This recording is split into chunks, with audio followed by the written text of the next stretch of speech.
Oh my God, the misogyny on the internet! Blake Lively, how are you dealing? Very sloppy work from Blake Lively's lawyers, I have to say. Blake Lively reportedly collapsed emotionally after industry insiders exposed her controversial PR scheme, allegedly fueled by unlawfully obtained data, fabricated media narratives, and a calculated smear campaign said to be orchestrated by Ryan Reynolds himself. Meanwhile, let's ignore the fact that it's actually her husband who's doing all this with a Now she is allegedly using legal actions, subpoenas, and her celebrity influence to quiet critics and pressure the public into viewing her more favorably. Well-placed insider. He told Blake, stop defending yourself and start fighting. So here we are with Blake Lively, once seen as the picture-perfect, Pinterest-approved Hollywood golden girl, now showing visible cracks, not because a film underperformed, but because aspects of her real-life image are being questioned.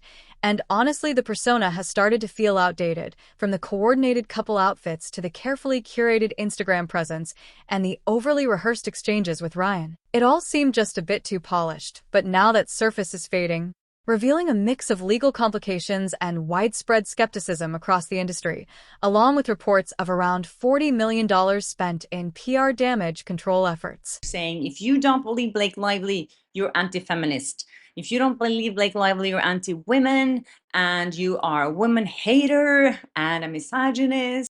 Because yes, Blake Lively is now deeply entangled in legal battles that are pulling her through intense scrutiny across Hollywood.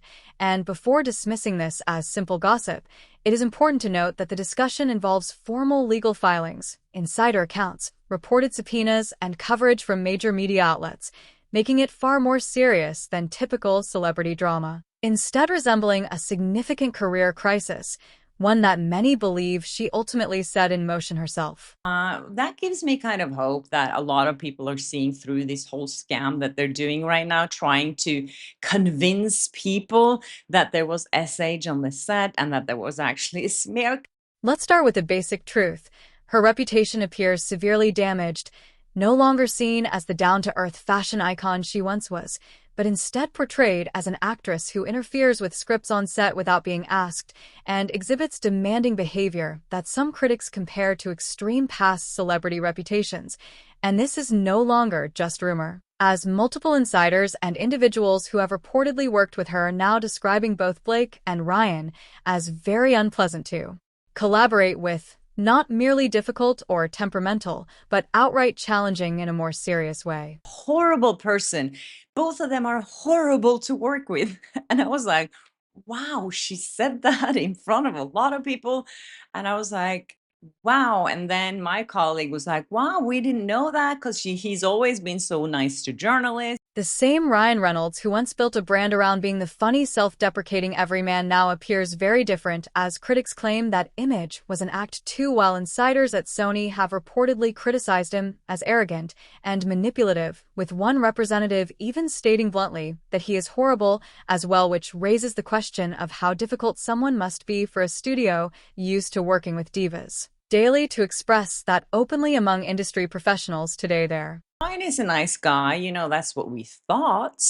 I did not know that people in the industry did not like him. And Blake appears to be facing even stronger criticism, with reports claiming she took control during the production of It Ends With Us by rewriting scenes, sidelining collaborators, and treating it more like a personal project than a collective effort.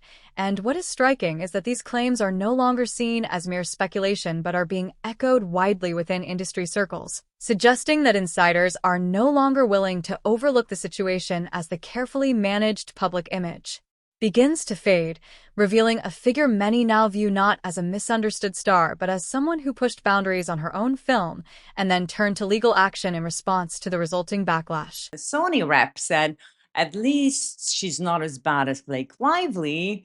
And then my colleague said, it's so weird that Ryan Reynolds is married to her. What does he see in her? She's so horrible. And then the Sony rep said, he's horrible too. He's a horrible person. And then there's the PR spin, or should I say PR hemorrhage, because so far her team has reportedly spent over $40 million trying to control the narrative. Let that sink in. $40 million on what? Not legal defense, not evidence collection, but largely aggressive damage control, media management, positive campaigns, and constant image repair efforts. And despite all of that, it still does not seem to be working. And speaking of reactions, some say her situation escalated because critics simply described her as unlikable, not abusive, not criminal, just unlikable. Yet it was allegedly treated as something far more serious. The same public figure who built a reputation on relatability and authenticity now appears unable to accept that online opinion has shifted. Instead, she seems to present herself as under pressure while actually facing the same scrutiny many celebrities eventually encounter. What has drawn more attention is that Ryan was also pulled into the situation. Rather than remaining distant and letting legal teams respond, he is said to have taken an active role in shaping the public narrative, approaching it almost like a scripted project. Observers claim strategies were mapped out and narratives pushed as if it were a dramatic storyline, yet the response has been largely negative, with little public support. Now attention is turning toward a key upcoming moment as her deposition is scheduled for July 17th. Many believe this could become a defining point where she must answer difficult questions without the usual support systems or crafted messaging. This situation is being framed by critics not as a failed film or online hostility, but as the result of attempts to control perception and influence public opinion. Some argue it reflects a belief that media narratives could be directed to secure approval. However, as the situation unfolds, that image appears to be weakening. No amount of promotion or messaging seems able to fully repair the damage, and with public sentiment continuing to shift, many expect lasting consequences from this controversy surrounding It Ends With Us, and her role in it going forward in the industry landscape today. Overall perception remains uncertain and still evolving rapidly now across audiences worldwide today, still unfolding soon with more developments. Viewing a feminist YouTuber called Ofidoki, who I spoke about here on my channel before. Steve Sawitz used to be the kind of billionaire people genuinely admired, quiet, low-key, flying coach, giving generously as if philanthropy were his full-time job and apparently uninterested in yachts, private jets, or flashy media displays. But now, because of Blake Lively's courtroom drama, he has become another unintended casualty in a story that had nothing to do with him except that her ego allegedly targeted him, the man who built an empire of giving with his Wayfarer Foundation, reportedly distributing an astonishing $60 million since 2020 to more than 200 nonprofits supporting real causes such as women's shelters, minority education programs, and spiritual centers, and yet her lawsuit is said to have done far more than create a PR inconvenience, allegedly threatening to derail his entire charitable operation. Mostly what she does, calling out other women that don't agree with her, that never had a beef with her. She just points out other women to just call them out. Why? Because apparently the world needed yet another reminder that when a wealthy actress cannot tolerate being disliked, innocent people often bear the consequences, and this is not hyperbole. Steve Sawitz had committed to giving away $2.3 billion of his personal wealth over his lifetime, and this was far from some vague, donate in my will, PR gesture. By 2020, he had already contributed $160 million of his own money, lived modestly, and even drove a Prius, while half of Hollywood flaunted $400,000 vanity vehicles, yet his generosity became collateral damage in a celebrity-fueled PR conflict. Reports indicate that an extortionist threatened his daughter, demanding $80,000 in ransom while referencing Blake Lively's lawsuit and his support of Justin Baldoni as justification. Pause for a moment to consider this. A child threatened, hundreds of lives depending on charitable funding put at risk, all triggered by a PR war allegedly born from bruised celebrity feelings. The media coverage focused on superficial narratives like hairstyles and red carpet appearances, largely ignoring the 200 nonprofits now in jeopardy due to the fallout, each organization losing essential funding because one actress allegedly could not handle criticism. It is not merely tone-deaf, it verges on sociopathic. Adding a darker layer, this entire counterattack reportedly did not originate with Blake herself. According to multiple insider sources, Ryan Reynolds masterminded the strategy, directing subpoenas, intimidation tactics, and media spin, essentially turning a personal conflict into a calculated political-style operation. Sources claim he instructed Blake to stop defending herself and begin attacking, treating accountability as a notion meant for ordinary people, and instead producing the crisis like a scripted production, complete with storyboards, strategic media angles, and orchestrated distractions, transforming what should have been a legal matter into a spectacle resembling a Netflix thriller rather than a dispute between two adult professionals. This aligns with Reynolds' Maximum Effort Company's promotion of It Ends With Us, which, after underperforming, allegedly led him to place blame squarely on Baldoni rather than acknowledging the script, Blake's behavior, or the show's mismatched production values, choosing instead to target anyone who noticed and redirect the narrative through legal threats. The subpoenas sent to public figures like Andy Senior and Paris Hilton were reportedly not genuine legal necessities, but strategic press maneuvers designed to intimidate critics and manipulate public perception, weaponizing the legal system to silence dissent while amplifying media exposure. In short, the combination of celebrity ego, mismanaged PR, and legal theatrics has inflicted real harm on innocent parties, revealing a conflict where image control, personal vendettas, and corporate strategy collided to devastating effect, leaving a trail of disruption in Hollywood philanthropy, public perception, and professional relationships, and raising profound questions about the human cost of fame when the mechanisms of media and law are deployed as instruments of personal power. And now everything appears to be unraveling, because for every effort they make to silence creators, 5 more emerge, sharing evidence and documentation. For every headline they attempt to manipulate, someone leaks emails, internal documents, or behind-the-scenes accounts that expose the falsehoods. The pressure is mounting, and even major outlets like The Hollywood Reporter, Forbes, Popcorn Planet, and yes, even the New York Times, the same publication that once attempted to defend Blake with a widely criticized op-ed, are gradually allowing the truth to surface. People they could get were literal psychopaths, like the worst of the worst, who hate me so much. Because you can't hold back the flood when everyone can see the act is fake. Blake Lively's once America's sweetheart image has become tied to lawsuits, manipulation, and disorder. She is no longer viewed as the relatable fashion icon or the charming rom-com star. Instead, she has earned a reputation as the Hollywood Karen who sues anyone who fails to applaud her, and the public has clearly had enough. I wants all the Justin Baldoni people to go after. She calls out Chersty in this, and Chersty took the bait and wrote a big thing, and I messaged her. I'm like, say your piece, but don't keep engaging, because this is what she banks on. Now she's in the New York Times. Her brand isn't being undone by a smear campaign. It's being dismantled by exposure. The damage comes from her own actions, her husband's orchestrations, and the trail of chaos they've left behind. Every attempt by her team to quiet the noise only amplifies it, as subpoenas backfire, hit pieces backfire, and PR maneuvers backfire. The narrative is spinning so far out of control they can barely keep pace, and it's about to intensify, with Blake's deposition scheduled for July 17th. No extensions, no last-minute delays, no hiding behind Ryan's scripted lawyer lines. On that day, she'll be compelled to answer under oath about every contradiction, every manipulation, and every piece of this saga, and the public is already ready for it. Just as she may have hoped to outlast the backlash, the next storm looms. Her trial, slated for the 2020s, gives the internet years to keep uncovering evidence, exposing falsehoods, and dragging her PR team through relentless scrutiny. This story isn't manufactured. It's unfolding organically, writing itself in real time.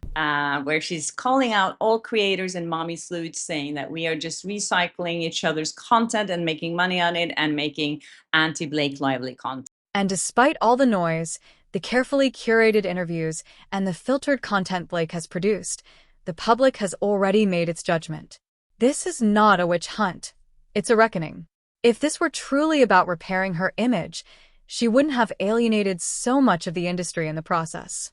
She wouldn't have disrupted charitable work. She wouldn't have put families at risk. And she wouldn't have turned her husband into a weaponized PR enforcer. This was never about justice. It was about power, maintaining it, faking it, and abusing it. But here's the truth. You can't bully your way back into likability. You can't play the victim after initiating harm, and you certainly cannot silence the world simply because it finally recognized who you really are. You remember, Kat? You know how ugly and gross it got during the Depp trial. Are you surprised to now see her back in it, playing the same old tactics, but now getting to use the New York Times? So let's break down Blake Lively's so-called case, the one allegedly built on virtue signaling, manufactured victimhood, and carefully edited narratives, which is now starting to look like a stack of soggy playing cards. A single email thread may be enough to unravel the whole thing. Recently, a judge reportedly allowed Jennifer A.L. to unseal private communications between Stephanie Jones and Blake's team. After months of legal maneuvering and delays, the walls are closing in. According to insider whispers, if the reports are accurate, Blake's entire lawsuit isn't just weak. It may be built on evidence obtained illegally. Stephanie Jones, the same person Blake's team relied on for proof, allegedly handed over her entire phone's data before any subpoena was issued, which legally crosses into potential evidence theft. No court approval, no authorization, just handing it over in the hope that no one noticed. People noticed, and now the court is examining it closely. It seems that no one on Blake's high-paid legal team cautioned against this premature move. They were reportedly so eager for incriminating material that they acted anyway. This misstep could invalidate the entire case, as any court ruling deeming the material illegally obtained would nullify every accusation built upon it, from harassment claims to alleged smear campaigns. Stephanie Jones now finds herself in an extraordinarily precarious position, not merely a witness, but central to Blake's final defense. If she is found to have provided data improperly, the consequences could extend to anyone attempting to construct a legal narrative from those documents. This is no longer a matter of he said, she said.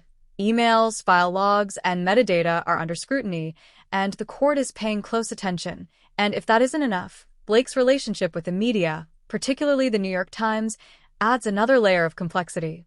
The Times, which theoretically champions journalistic integrity and facts, has acted inconsistently at best, more like a middle school gossip blog than a respected newsroom.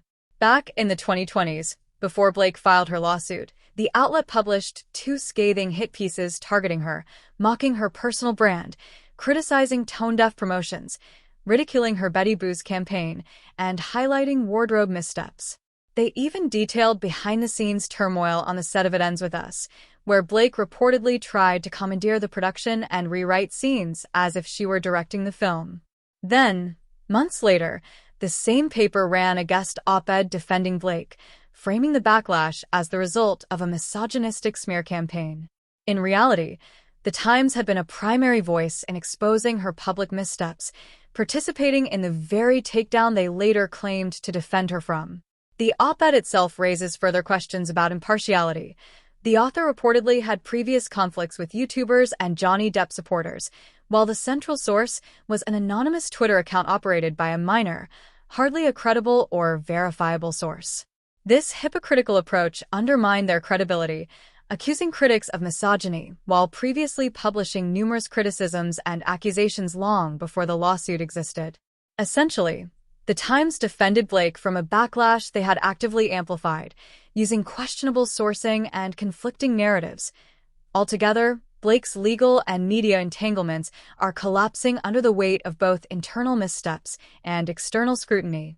The alleged use of improperly obtained evidence, combined with inconsistent media defenses and the unmasking of unreliable sources, is turning what she hoped would be a carefully controlled narrative into a legal and PR nightmare.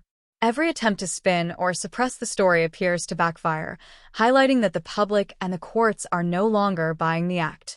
Emails, unsealed communications, and meticulous documentation are now shaping the reality, not curated statements or staged interviews, while the very outlets once presumed to protect her brand have exposed contradictions and hypocrisy. In this environment, every claim, every op-ed, and every PR maneuver is under microscopic examination, and the unraveling of Blake Lively's case demonstrates how quickly carefully constructed narratives can collapse when legal, digital and public scrutiny converge in real time. The reason why my interview went viral, people were reacting to it. People called out Blake Lively as a bully. Blake Lively's carefully constructed narrative unravels the moment you examine the receipts, and the internet had already called her out long before this lawsuit ever emerged. A year prior to any legal action, Reddit threads were filled with thousands of comments criticizing her behavior. She's allegedly rude to fans, fake in interviews, and her entire relationship with Ryan Reynolds came across as one endless photo op. None of this was some coordinated campaign by Justin Baldoni's team. These were genuine observations from real people, reflecting real experiences and frustrations. Viral clips circulated showing Blake dismissive and smug, while stylists and crew publicly described her as difficult, image-obsessed, and entitled. People were warning the world about her challenging reputation long before any legal filings existed. Yet instead of listening and reflecting, Blake reportedly doubled down, framing the backlash as a vast smear conspiracy, as if the internet had woken up one morning intent on hating her for no reason. The truth is simpler. People turned on her because they saw through the act. And with each new development, the mask continues to slip. She then escalated matters by targeting her own crisis team. Jed Wallace, a respected PR consultant brought in to help navigate the disaster, found himself under fire as Blake allegedly demanded access to his entire client list, a blatant breach of NDAs that risked compromising every celebrity he had ever represented. Consider the ramifications.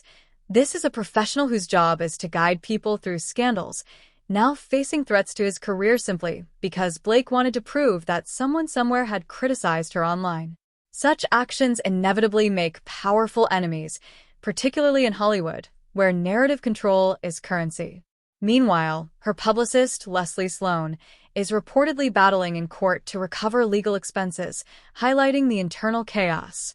The infighting is not only visible but deeply humiliating, and it illustrates that this has moved far beyond a typical PR crisis.